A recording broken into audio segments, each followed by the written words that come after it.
Health Therapeutics Inc. is a Canadian licensed producer of cannabis with indoor cultivation facilities in BC and Quebec. The company is focused on developing proprietary cannabis products for medical and adult use customers. Emerald is part of the Emerald Health Group, which represents a group of companies focused on developing pharmaceutical, botanical, and nutraceutical products to provide wellness and medical benefits by interacting with the human body's endocannabinoid system. Emerald Health Therapeutics trades on the TSX Venture under the ticker symbol EMH. I'm joined now by Rob Hill, CFO of Emerald Health Therapeutics, trading on the trading on the Venture Exchange under the symbol EMH. Rob, welcome. Hi, James. Thank you. Rob, it's been a while since we've talked to Emerald Health. You guys have announced supply deals with the Quebec. You have continued to expand your relationship with Village Farms. Why don't you give us an overview of the whole sort of enchilada, as Vicente Fox says, on what's going on with Emerald Health today? Yeah, well, on the on the supply side, we've had great success out of our joint venture in Delta, BC, or just outside that. It's Delta 3.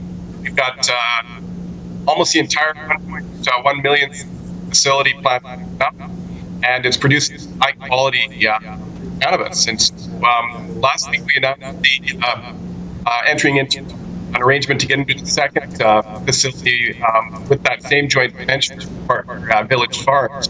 So that's another 1.1 million square feet we're going to be bringing on in the next years. Wow. So that's on the supply and the growth side. And we've got as well, launched in February, I think we spoke about last time, James, that's out in Quebec. It's our elite operation. It's 88,000 square feet of indoor facility. And it's coming along very nicely. We're just nearing the final phases of construction, and it's an important part of our story because aside from growing high quality in product, it's a real processing center for us. So a lot of our packaging and processing of cannabis that's being grown in Quebec, but also in Delta, is going to be processed there and sent to market out of that as a distribution hub for us.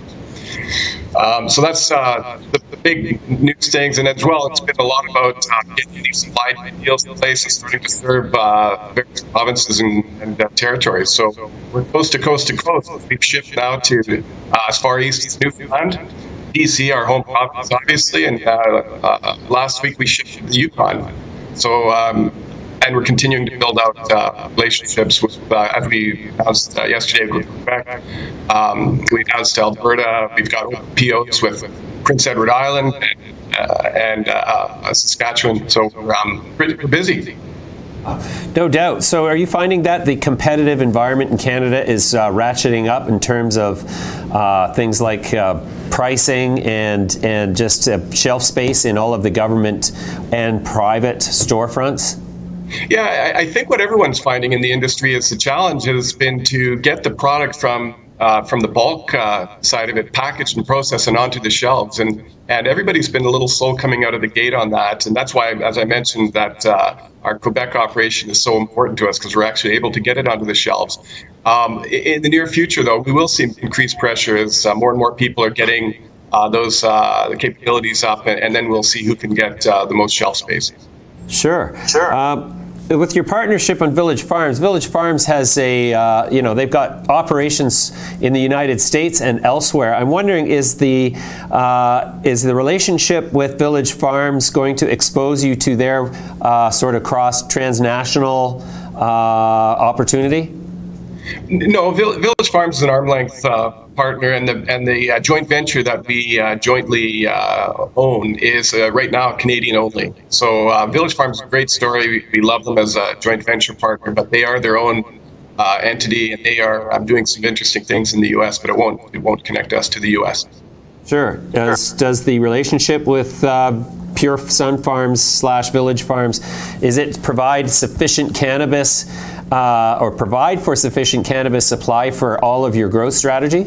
I don't know. Actually, we've been waiting and seeing. We liked what we saw out of Delta 3, the first site that we completed or are in the process of completing, and so that's why we entered into the next phase, D2. We'll see how that goes, and we have an option actually to do Delta 1, which is an even bigger. It's a 2.6 million square foot facility that's currently growing tomatoes for Village Farms, but Pure Sun Farms, the joint venture, has the option to take on that. So if we need it, we've got the flexibility to move into all the growing space I think we could possibly need. But with Delta 2 and Delta 3, when they come online, we estimate that that joint venture will be able to produce upwards of 150,000 kilograms based on our estimates and what we've seen to date out of Delta 3. Okay, and so what is the primary sort of product segment for Emerald Health? I mean, it was originally, I thought because of your association with the Emerald Health Biotech, that you were focused strictly on the medical, but it's clear that you're obviously taking advantage of the opportunity, and who wouldn't, of the recreational opportunity. But has that consciously become a bigger part of the strategy than, say, 1 year ago? Well, I don't think the story's changed, but yeah, really, James, what we believe is that a lot of consumers of cannabis who are going to be coming through the recreational market are doing so to achieve some kind of therapeutic benefit. They're sort of, they are purposeful consumers, and they're probably going to be buying in those markets to treat things like difficulty sleeping or difficulty managing pain. And so whether they go through a medical channel where they see a health practitioner and go through that formal channel, or whether they acquire the product recreationally, we still see it largely as a medical play, but we are definitely selling into both spaces now. That's interesting, because I am both a recreational user and a patient, but you know, the desired outcome in both cases is the same, and I generally just use CBD for the you know, for the nervous system benefits of improved attention and, of course, a better sleep. So I'm wondering, from where you sit, do you see that a big portion of the recreational contingent are actually people who are looking for the therapeutic benefits but don't want to go through the sort of doctor-patient relationship that is required to access cannabis through the medical system? Yeah, I really do, James. I think that you've nailed it on the head. People just, for whatever reason, they don't want to have any kind of formal record of going, or because of the stigma that they still perceive, or whether it's just flat out easier to head out and go and see product that you can go into a cannabis retail store and actually see the product, talk to a bud tender, get the information from the person who can help you make the decisions. But yeah, for sure, we see a lot of people just like you who are going to be looking for some kind of therapeutic benefit, and they'll be acquiring it through the recreational channels. Sure. Okay, so what else is there in the timeline, in the business plan of Emerald Health Therapeutics, that is going to continue to build value in the company for shareholders? Well, we talked already about our ability to grow, and we've expanded that. We did a lot of great work last year with Delta 3 and acquiring and building out the Quebec operation, and now with Delta 2 expanding that further. But really, we see a lot of we're putting a lot of effort into expanding our ability to process and do more than just grow, and its ability to not just process and get products out to market, which is a big challenge and very important that we do it effectively and efficiently. But we're also looking now, because in the not too distant future, we're going to see some new legislation passed that talks that allows our edibles and therapeutic creams and vape products. And so we're looking ahead to develop innovative products that will address that market need later this year. So a lot of focus on that. We are increasing our capacity and our technical proficiency at extracting, because we think a lot of those innovative products are going to be based on extracted product. We're going to see probably less and less dried flower being taken to market, James, and we'll see more products that are the result of an extraction process and put into some kind of product that is a cream or a vaped product or an edible.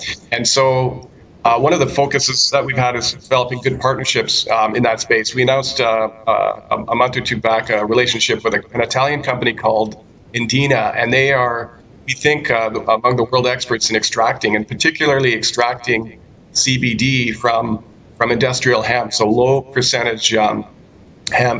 Indena is going to help us extract from that using their technology. And of course, we've also talked about Factors Group and what a great partner they are, helping us not only extract product, but creating the soft gel caps that we see a big demand for. So we're going to be putting, for example, CBD and other compounds into soft gel caps and selling that. And Factors Group allows us the ability to do 600 million soft gel caps a year. And Factors Group can handle a million kilograms of dried biomass. We've got incredible scale and incredible ability to get innovative products to market through these partnerships. Okay, Rob. Now, what about the international opportunity? Is Emerald Health planning to sort of expand into Europe, Latin America, or take advantage of any sort of international opportunity? Yeah, Canada, we love Canada. We've been very focused on Canada to date because there's a lot of work to just get a company like ours up and humming in this market as it's changing and evolving. And it is the world leader in becoming recreationally legal. But of course, it's only a small part of the global footprint, and other parts of the world are legalizing, whether it's, you'll be seeing 30 plus countries now legalizing cannabis for medical use. And so naturally, we're going to be turning our attention to that at some point. It only makes sense. And we will be developing the intellectual property that we think we can export into these new markets. And I think there'll be a lot of demand for that as well. We'll be looking for international sources of supply that we can use in that international supply chain. So these are all areas of focus for this year. Great. Okay, Rob, let's leave it there for now. We'll come back to you in due course. That was a great update.